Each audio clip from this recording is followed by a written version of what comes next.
پہلا جملہ جناب مسلم نے پہلا جملہ کہا ہم اہل بیت کسی پر پیچھے سے حملہ نہیں کرتے. اس کی سب سے بڑی دلیل جناب مسلم نے ابن زیاد کو موقع اچھا تھا پھر بھی نہ مار کے بتایا ہم اہل بیت پیچھے سے وار نہیں. دوسرا جملہ جناب مسلم نے کیا کہا کہ ہم کسی بھاگے کو بھگا کے نہیں مارتے, ہم کسی بھاگے کو بھگا کے نہیں مارتے. میں نے پوری تاریخ کا مطالعہ کیا, پوری تاریخ کا مطالعہ کیا, خیبر پڑھی, خندق پڑھی, حنین پڑھی, صفین پڑھی, لیکن کہیں یہ نہیں لکھا کہ علی نے بھگا بھگا یہ لکھا نہیں ملا کہ علی نے بھگا بھگا کے مارا, بلکہ یہ لکھا ملا کہ کپڑے اتار اتار کے بھاگے.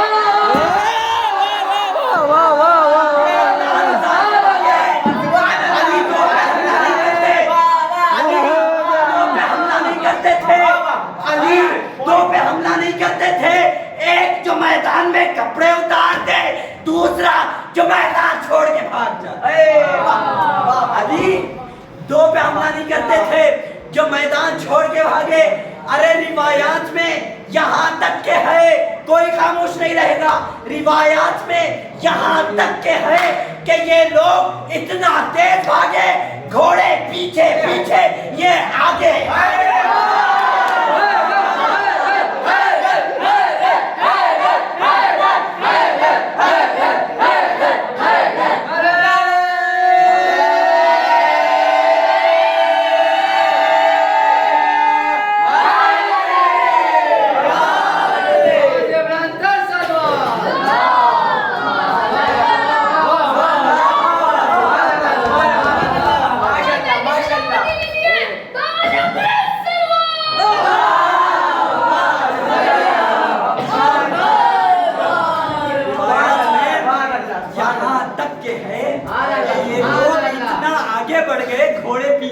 آنے لگے, یعنی یہ لوگ بھول گئے کہ ہم گھوڑے پہ سوار ہیں, گھوڑے کو سوار کر کے بھاگے. یہ بھول گئے کہ ہم گھوڑے پہ سوار ہیں, بلکہ گھوڑے کو سوار کر کے بھاگے. ہم اہل بیت کسی پر پیچھے سے حملہ نہیں کرتے اور کسی بھاگے کو بھگا کے نہیں مارتے. اب جیسے ہی جناب مسلم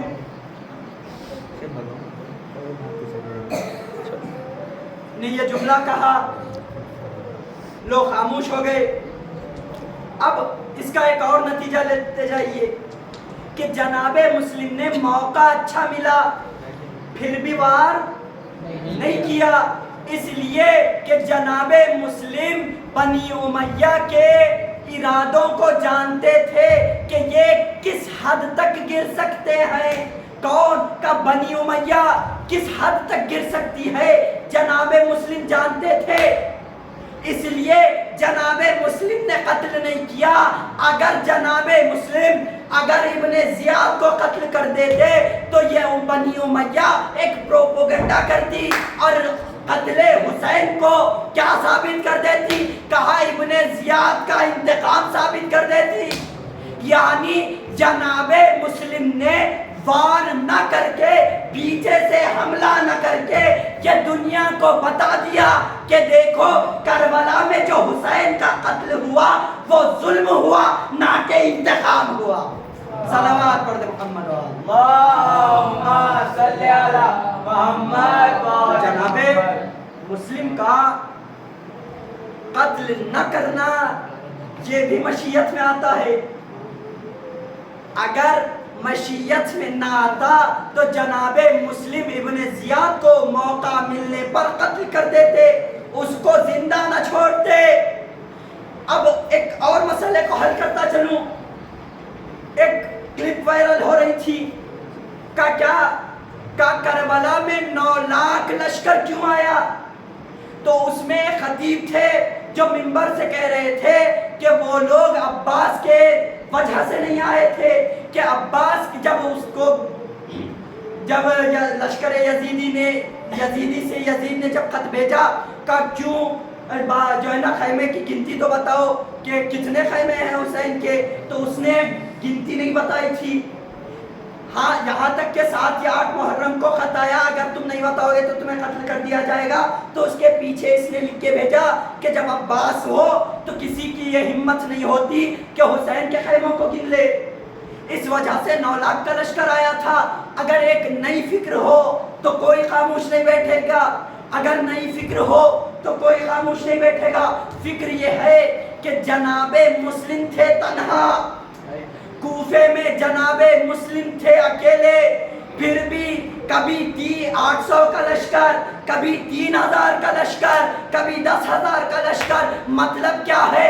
اس لیے ان لشکروں کو منگاتا رہا کہ اکیلے مسلم کو وہ سب لشکر مل کے قتل نہیں کر سکے. تو جب جناب مسلم کو اتنا لشکر مل کے قتل نہ کرے، یہاں پہ تو مسلم کی بات ہے لیکن کربلا میں عباس ہے. کربلا میں عباس جیسا شجاع ہے کہ جب مسلم کا مقابلہ نہ ہو تو عباس کا مقابلہ کیا کریں گے.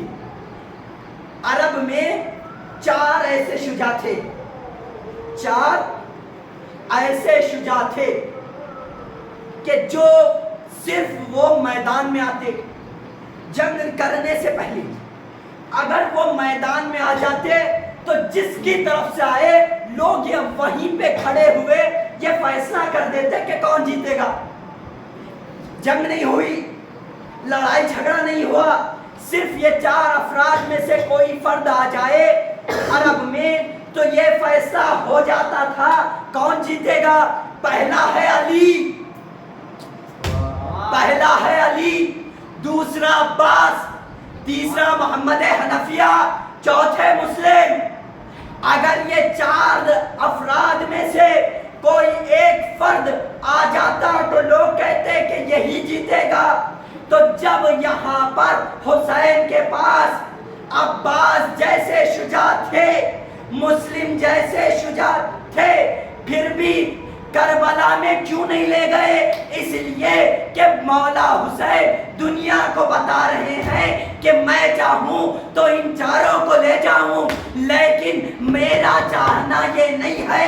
میں یہ نہیں چاہ رہا ہوں کہ جنگ ہو، میں چاہ رہا ہوں کہ دین اسلام بچ جائے. میں یہ چاہ رہا ہوں کہ دین اسلام بچ جائے. اگر میں چاہوں تو یہ یزید کی اوقات کیا ہے، یہ یزید کی اوقات کیا ہے کہ جو مجھے مدینے سے دور کر دے، مجھے مدینہ چھوڑنے پہ مجبور کر دے. سب سے بڑا جملہ دے رہا ہوں اپنی تقریر کا کہ اس یزید کی اوقات کیا ہے کہ جو حسین کو مدینے چھوڑنے پہ مجبور کر دے کہ جب یزید کا باپ حسین کے بھائی کو 10 سال نہ بھگا سکا.